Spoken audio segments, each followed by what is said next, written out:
I went to Sick New World in Las Vegas, and I'm going to be ranking my favorite bands that I was able to see. Disclaimer, anybody who's been to an outdoor festival knows that it's not the best representation of the band, but nonetheless, here were my favorites. We're going to kick it off with Spiritbox. Stage presence, I gave an 8.4. Vocal performance, a 9.1. And crowd control, an 8.0.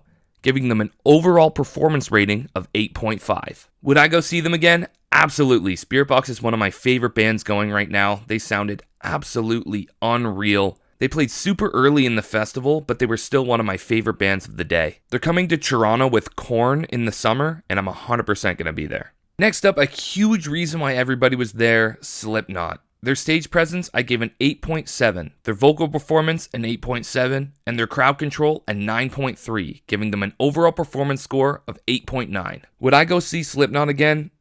I don't think so. I gave them one of the best scores, but I was still let down a little bit. I know these guys are getting old, but from the videos that I've seen of Slipknot, they went absolutely crazy, and I was kind of expecting that, but I think because of their age, they're toning it down a little bit, and rightly so. But this was my first time seeing Slipknot, and I think I'm good on seeing them again, especially if the ticket prices are going to be anything over $200. If you love emo, pop punk, post-hardcore, hardcore, metalcore, or anything in between, this accounts for you. Give us a follow. Next, I got Dayseeker. Stage presence, I gave them a 7.5. Vocal performance, a 9.8. And their crowd control, a 7.5. Giving them an overall performance rating of 8.2. Would I go see Dayseeker again? 100% yes. Dayseeker's my favorite band going right now. I was a little bit disappointed in their stage presence, but their vocal performance made up for it. Rory's vocals live sound maybe better than the record. And I think given an enclosed venue with a bunch of lights and different things would give their stage presence a huge boost, and their vocal performance would probably sound even better. So 100%, I'm going to see Dayseeker whenever they come to Toronto or a surrounding area. Next up, Bring Me the Horizon. Their stage presence was a 9, vocal performance was a 9, and crowd control was a 9, giving them an overall performance score of a 9. Am I going to go see Bring Me the Horizon again? Yes.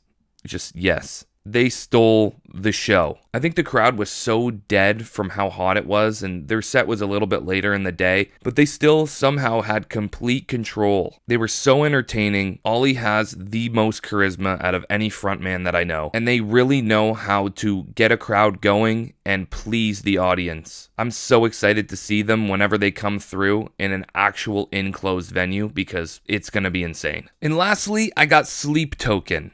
Stage performance, I gave them an 8.5, vocal performance an 8.9, and crowd control a 7.5, giving them an overall performance score of 8.3. Would I go see them again?